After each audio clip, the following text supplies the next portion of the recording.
Hey, we're back. I'm Alec Dinkoff, voice talent, here with Steve Todd, creator and founder of Open Sourced Workplace. And if this is your first time, remember to hit that bell, hit that subscribe button so you can stay tuned and keep up to date with everything we're putting out. Steve, how are you doing today? I'm doing great, Alec. How are you doing? You're doing great. You just said that you're doing great. So yeah, I'm doing even better now. That's right. Well, it makes me feel good that you care enough to ask, right? See, one thing about Steve, he's a very caring individual. But something else people might not know about Steve could be, Steve, do you have anything for the audience today? I do. And if you recall last week, right, I talked about my glasses, right, and how they help me prepare for sleep.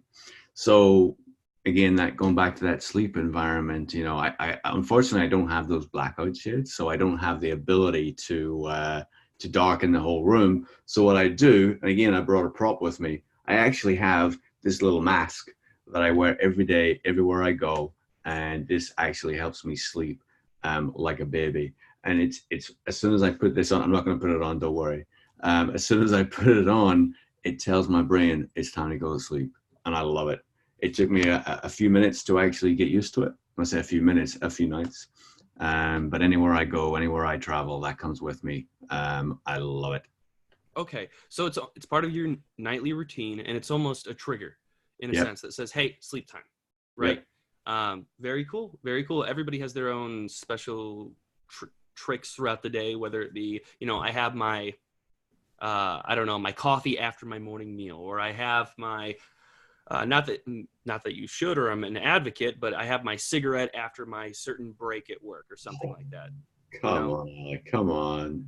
I know, but I'm playing. everybody has different habits or Of something course. like that. I know. Or I like a bath after a hard day at work or something like that. Very good, very good. That's a great way to put yourself right to sleep and keep yourself productive.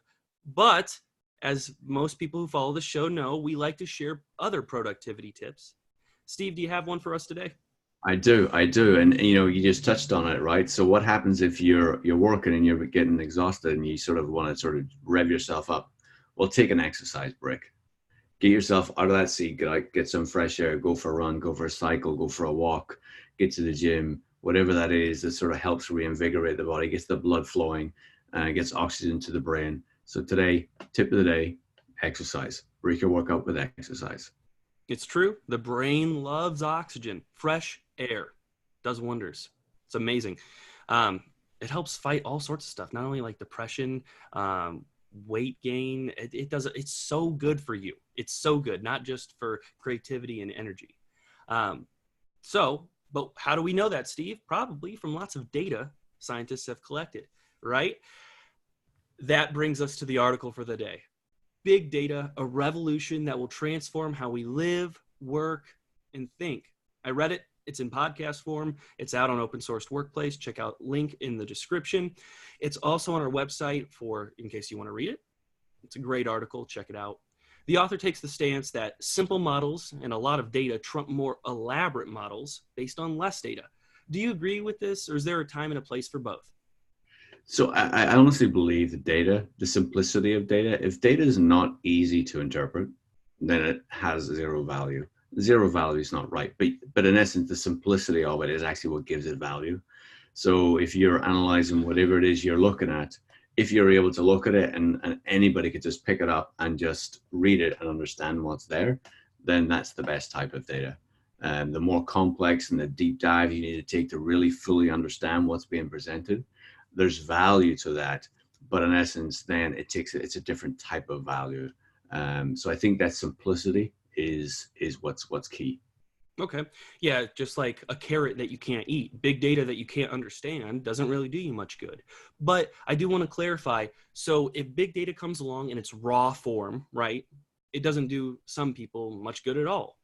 But once Well, someone, in essence, it's sort of taking it down. So you take that big data, right, and you sort of think about the audience, what they're after. So they're looking at, evaluating their employees. They're looking at their real estate portfolios. They're taking all that data set, financial information. It's very complicated data. It's unstructured data. So how do you take that and synthesize it down to make it simplistic and easy to articulate, but also key to allow individuals to make decisions? perfect. And That's which is what I was getting at, where sometimes someone smart has to come along and then simplify it for other people that may not understand it right off the bat. Well, then I apologize for cutting you off there. Right. I just wanted to clarify because some people may have taken away from what you said earlier that, oh, okay, well, smaller data is better than big data. Not the case. We're saying that if you can't understand it, then it does no good. Yes. Okay, great. Moving on. He also says that more real world phenomena will become based on data. It'll become datafied. Absolutely. If you go back to when this book was written and you sort of look at some of the trends that we've seen over the last few years and the real world and how it drives it, you take an app on your phone that everybody has, I'm sure, Uber, right? You take that organization, right? That's something that you just never thought we would need. All that's based on data, right? It's data on how traffic moves, where people move. You get in, you find the app, you click the app, you find the driver is able to find you. How can they do that? That's all based on data. What's the fastest way to get you from A to B? All based on data. This is things that real world that you did not know existed or needed to have. And that's how data is going to drive forward and make change. And I think that's a perfect example to sort of illustrate your question. And really what I want to touch base on is, do you think this will continue into all fields? Like, is there a stopping point where there's like smart toothbrushes where it'll be a game almost for how long you brush your teeth?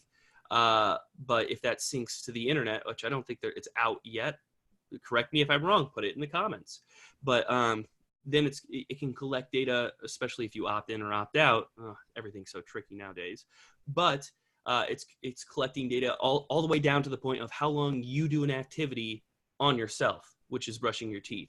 That's a great example. And I have to imagine that even if it's not available today, there are people out there trying to work that out, right? There are people out there trying to work out, okay, based on your teeth, based on your structure, what is the most efficient toothpaste, mold for toothpaste, everything else about it. And based on that data, they're going to be able to do, provide you with the right product for whatever it is.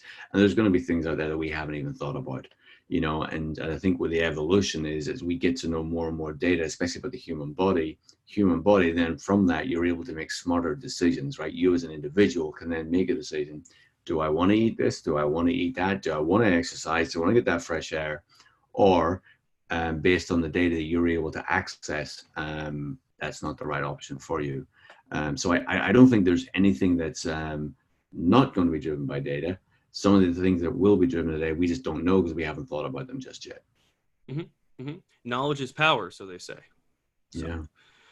We'll see what the future brings. But speaking of which, what are some of the downsides to big data? The big downside is protection. How do you protect that data? I mean, we all know what's going on with Facebook. We all know what's going on. In the fact that you can sell data, you can allow other people to have access to it. We've all had issues where sometimes some of our information, people have accessed our email, whatever that is. That's always the issue, right? This is why rules and regulations were brought in, especially in the EU around GDPR, which is basically the protection of data, and that's where it gets a bit of a challenge. But we then go back, okay, so then how do you get around that? Well, we all give Uber, using the Uber again, we all give Uber access to everything. Why? So we get off that airplane, we know when we turn on that phone, Uber knows exactly where we are. The driver is able to find us. The driver is able to know where to take us. And then we therefore give them permission to do that. So I think the fear and the big risk is data, people getting access to that data. And obviously the likes of Uber have to take huge measures to protect that. But then the other side of it is, okay, so how do you as an individual give these companies access to that data? And that's because there's a benefit to you. Mm-hmm. And I think a good point there is companies. It's not like an individual person, especially not yet, saying, okay, I want data on this one specific individual. Like, that's not happening. So no, and it's really hard. And actually, if you take this audience and you take about, at this time of year, we're getting into Q4 of 2019, a lot of organizations are doing employee engagement surveys, right? And we actually have an article on the site about, employee engagement surveys, is the information confidential? Because that's a question that goes through every employee's head as they're sort of filling out these forms, and therefore, is the information that's been entered into those surveys, is it 100% accurate? Because employees don't believe that information is confidential and people can understand and see the results.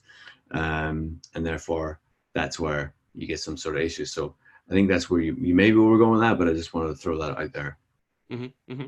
Yeah, it's interesting. Well, we talked about the toothbrush thing, right? Yeah. Well, it could be to help fight gingivitis and to see how the right type of toothbrush for you, the right how long you should brush for you, and to see how many trips to the dentist you need or how many cavities. Good data that can help other people in the future that are like you or have similar teeth, I guess, bone structure in a sense, because teeth are bones. But then there may be evidence that shows people that eat sugary sweet food brush their teeth less, not as long, and then marketers get a hold of that information so they know who to market veggies to compared to Frito-Lay, right? So Yeah. then you're specifically targeted, which good or bad, I don't know. But I mean, it goes that way. Or the other way you can go with it is, well, what if that information was given to your dentist, right? Would your Mm-hmm, dentist then be able to provide you a better service, a different mm-hmm. service? There's many ways. And again, I think most people will allow people to have access to their data if there's value to them, right? How are you going to give them value? Um, That's the key, Steve. That's the key. We're so easy to compromise our privacy or data if it provides us a good service, value, if it provides us time or ease, if it makes things easier. Oh man, mhm. we love ease. It's just if things go smooth, it makes everybody happy. It doesn't matter what the sacrifice is sometimes. Yeah. So anyway, if you like this article, put it in the comments. If you think there are certain things big data shouldn't touch on, put it in the comments. If speculations or ideas you have about how the future will unfold, put it in the comments. All right. Thanks for joining us. We'll be here every week. Like, share, subscribe. Throw us out to all your social media platforms. We're happy to share our information with others, and we're happy to spend our time with you. So until next time, we'll see you then.